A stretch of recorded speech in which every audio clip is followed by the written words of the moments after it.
प्रिय मित्रों, मृत्यु तो सत्य है।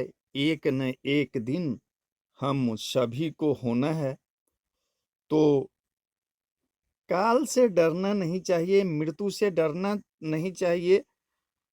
आदमी को चाहिए कि समय बचा के कुछ न कुछ प्रभु का भजन करे। उम्र के अंतिम पड़ाव में भी कुछ न कुछ प्रभु का नाम लेना चाहिए। तो आइए, एक कथा कहते हैं कि एक बुद्धिमान व्यक्ति था, उसको काल से बहुत डर लगता था। एक दिन वो अपने बुद्धि से काल को अपना दोस्त बना लिया।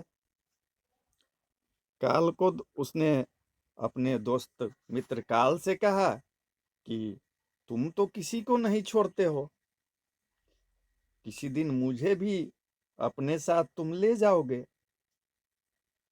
काल ने कहा कि ये तो मृत्युलोक है, जो यहाँ आया है उसे अवश्य मरना है। ये ध्रुव सत्य सत्य है, ये सृष्टि का शाश्वत नियम है। इसलिए मैं मजबूर हूं, पर तुम तो हमारे मित्र हो, इसलिए मैं इतना रियायत कर सकता हूं और करूंगा भी।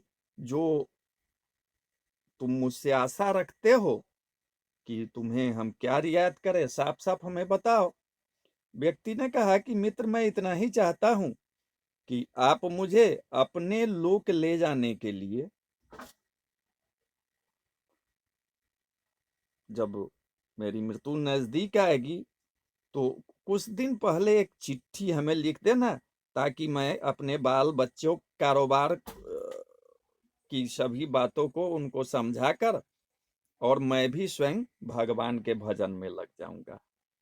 काल ने कहा कि मित्र, एक कौन सी बड़ी बात है, मैं एक नहीं, मैं आपको 4 पत्र भेज दूंगा, चिंता मत करो। चारों पत्रों के बीच में समय भी मैं काफी अच्छा दूंगा, ताकि तुम सचेत होकर अपना काम निपटा लो। मनुष्य जो था वो तो बहुत प्रसन्न हुआ और सोचने लगा कि आज से मेरे मन में काल का भय तो बिल्कुल ही निकल गया। मैं जाने से पूर्व अपने सभी कार्य को पूर्ण करके जाऊंगा, तो वहां जाने पर, स्वर्ग में जाने पर देवता लोग भी हमारा स्वागत करेंगे। दिन बीतते गए, वो आदमी वृद्धावस्था में प्रवेश कर गया और मृत्यु की घड़ी जो है वो निकट आ पहुंची। तो काल जो था अपने दूतों समीप सहित उनके समीप आकर बोला कि मित्र, अब तो समय पूरा हो गया, अब आप मेरे साथ चलिए।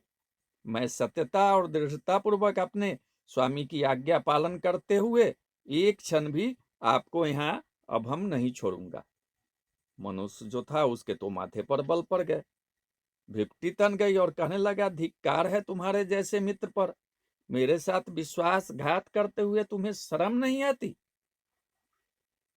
तुमने मुझे वचन दिया था कि लेने आने से पहले पत्र लिखूंगा। मुझे बड़ा दुख है कि तुम बिना किसी सूचना के अचानक दूतों सहित मेरे ऊपर चढ़ जाए। मित्रता तो दूर रही, तुम अपने वचन को भी नहीं निभाया।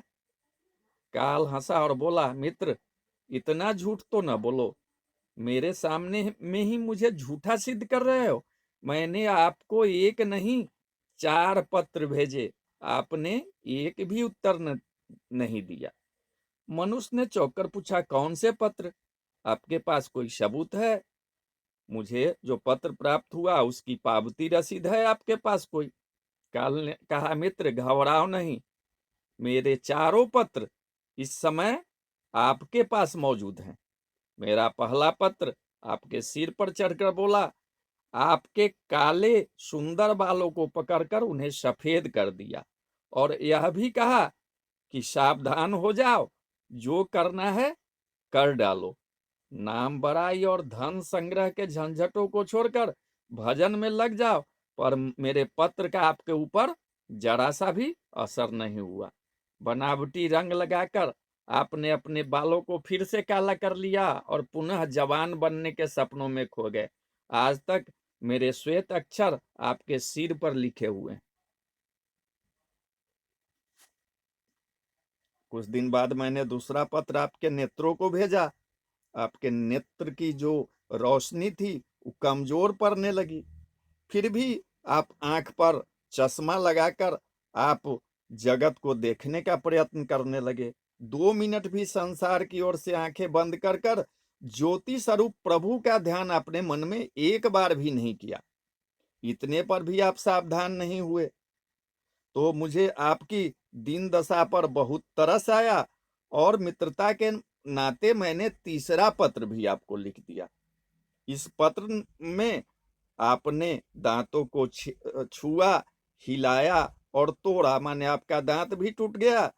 तो आपने इस पत्र का भी जवाब नहीं दिया, बल्कि आप नकली दांत लगवा दिए और जबरदस्ती संसार के भौतिक पदार्थों का स्वाद लेने लगे। मुझे बहुत दुख हुआ कि मैं सदा इसके भले की सोचता हूं और यह हर बात एक नया बनावटी रास्ता अपनाने को तैयार रहता है।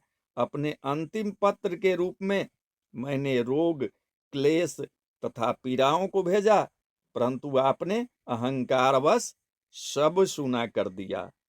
जब मनुष्य काल के भेजे हुए पत्रों को समझा तो फूट फूट कर रोने लगा और अपने विपरीत कर्मों पर पछतावा करने लगा। उसने स्वीकार किया कि मैंने गफलत में शुभ चेतावनी भरे इन पत्रों को नहीं पढ़ा।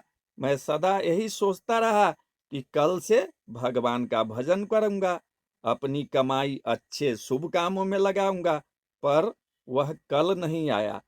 काल ने कहा, आज तक तुमने जो भी कुछ किया राग रंग, स्वार्थ और भोगों के लिए किया।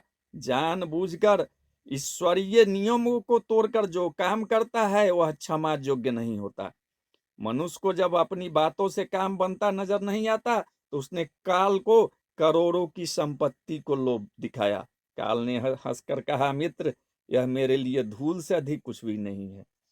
धन, दौलत, शोहरत, सत्ता, ये सब लोभ संसारी लोगों को बस में कर सकता है, मुझे नहीं। मनुष्य ने पूछा, क्या कोई ऐसी वस्तु नहीं है जो तुम्हें प्रिय हो, जिसे तुम्हें लुभाया जा सके? तो ऐसे कैसे हो सकता है? काल ने उत्तर दिया, यदि तुम मुझे लुभाना ही चाहते थे तो सच्चाई और शुभ कर्मों का धन संग्रह करते। यह ऐसा धन है जिसके आगे मैं विवश हो सकता था, अपने निर्णय पर पुनर्विचार को बाध्य हो सकता था, पर तुम्हारे पास तो यह धन ढेले भर का भी नहीं है। तुम्हारे ये सारे रुपए, पैसे, जमीन जायदाद, तिजोरी में जमा धन संपत्ति सब यहीं रह जाएगा। मेरे साथ तुम भी उसी प्रकार निर्वस्त हो जाओगे जैसे कोई भिखारी की आत्मा की हो जाती है। काल ने जब मनुष्य की एक भी बात नहीं सुनी तो वह हाय हाय करके रोने लगा। सभी संबंधियों को पुकारा, परंतु काल ने उनके प्राण पकड़ लिए और चल पड़ा अपने गंतव्य की ओर। काल ने कितनी बड़ी बात कही। एक ही सत्य है जो अटल है, वह है कि हम एक दिन मरेंगे जरूर। हम जीवन में कितनी दौलत जमा करें, कितनी शोहरत पाएंगे, कैसी संतान होगी, यह सब अनिश्चित होता है, समय के गर्भ में छुपा होता है। परंतु हम मरेंगे एक दिन। बस यही एक ही बात जन्म के साथ तय हो जाती है। ध्रुव सत्य है, मृत्यु काल कभी भी दस्तक दे सकता है। इसलिए प्रतिदिन उसकी तैयारी हमें करना चाहिए। हमको नित्य प्रभु की याद करना चाहिए, प्रभु का भजन करना चाहिए। तो बोलिए, जय सिया राम, जय जय हनुमान, संकट मोचन कृपा निधान।